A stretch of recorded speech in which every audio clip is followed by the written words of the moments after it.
اور حضرت بلال انہیں آپ صلی اللہ علیہ وسلم سے ملواتے تھے۔ آخر مدینہ میں 8 سال رہنے کے بعد وہ دن آیا جس کا سب کو بے صبری سے انتظار تھا، فتح مکہ۔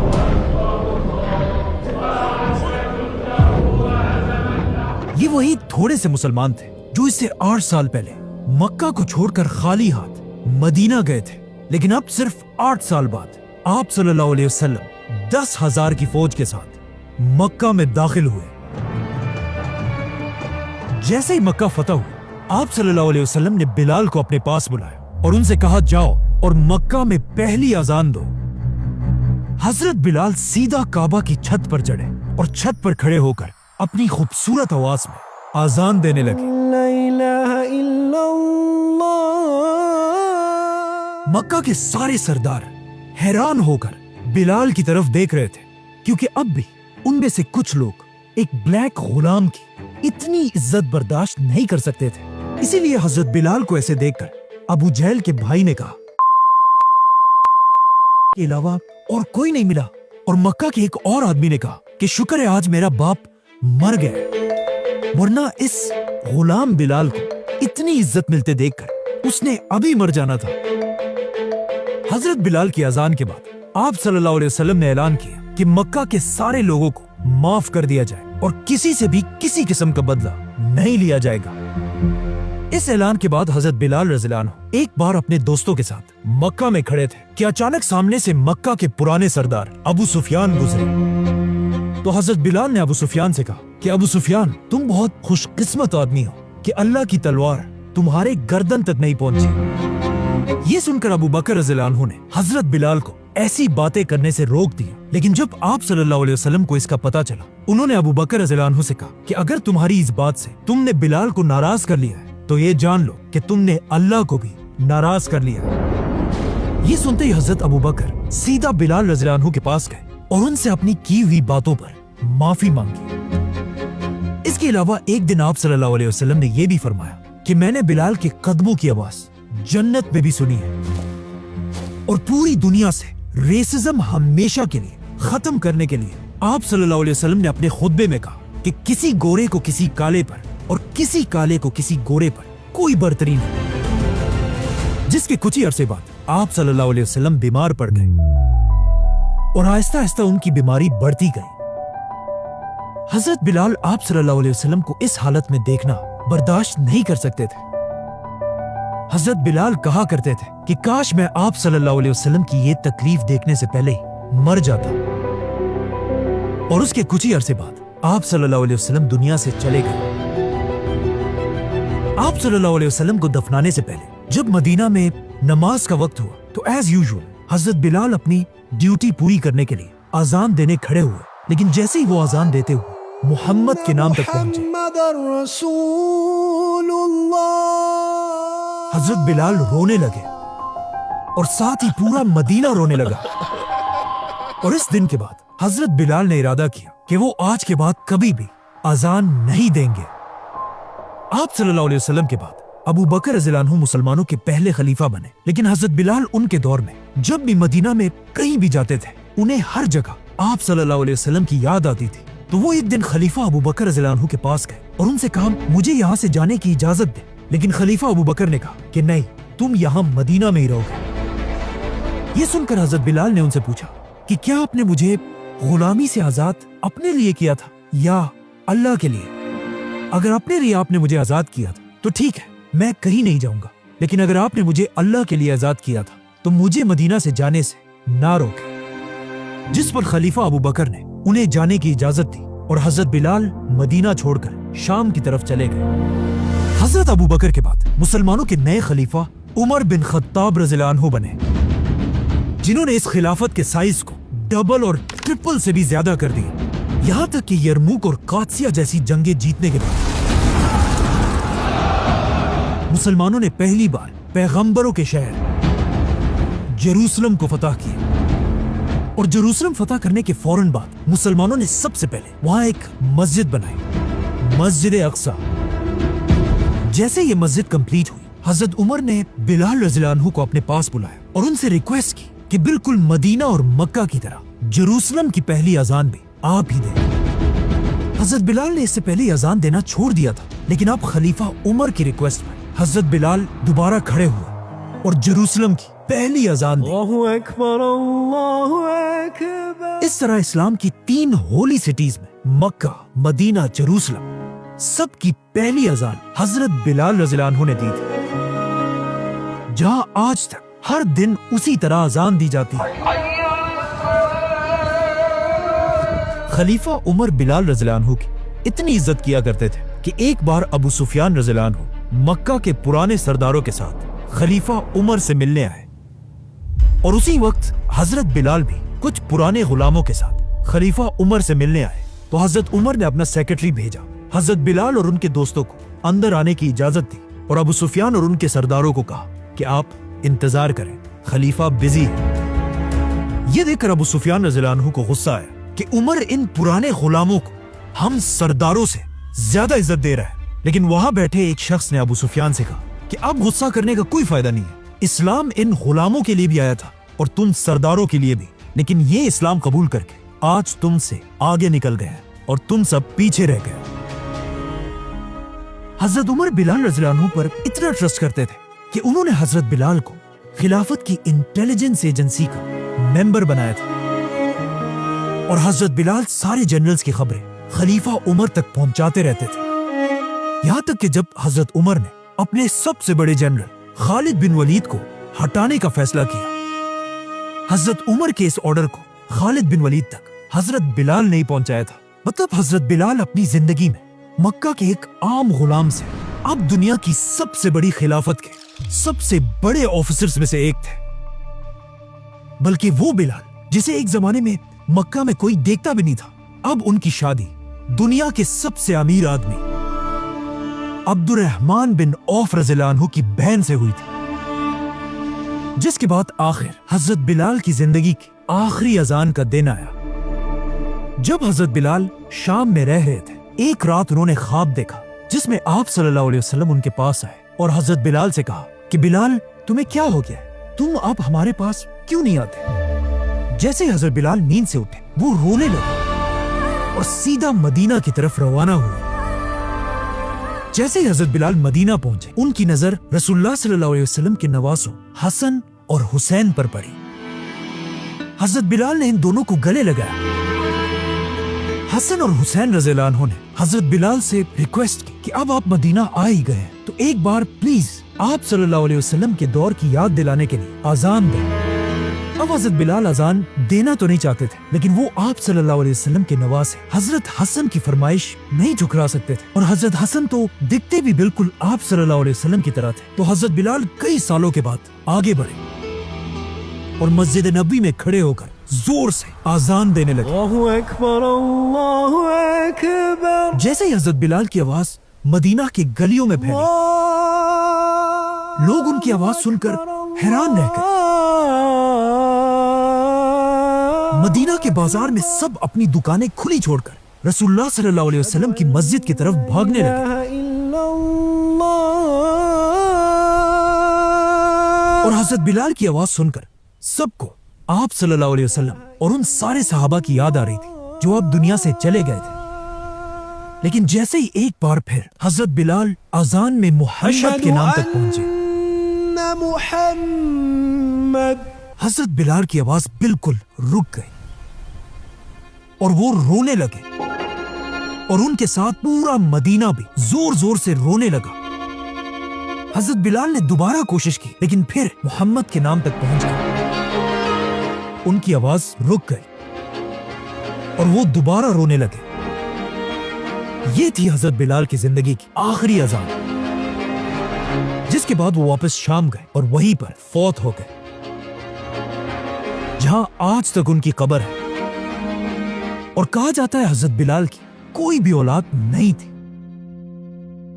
لیکن حضرت بلال کے وفات کے بعد بھی پوری دنیا کے مسلمان انہیں یاد کرتے تھے، یہاں تک کہ افریقہ میں حضرت بلال اتنا فیمس ہو چکے تھے کہ آنے والے افریقہ کے ہر مسلمان بادشاہ یہ کوشش کرتے تھے کہ کسی طرح وہ اپنا تعلق حضرت بلال کے ساتھ جوڑے۔ آج پوری دنیا جس آدمی کو انسانوں کی تاریخ کا سب سے امیر آدمی سمجھتی ہے وہ ہے مانسا موسیٰ۔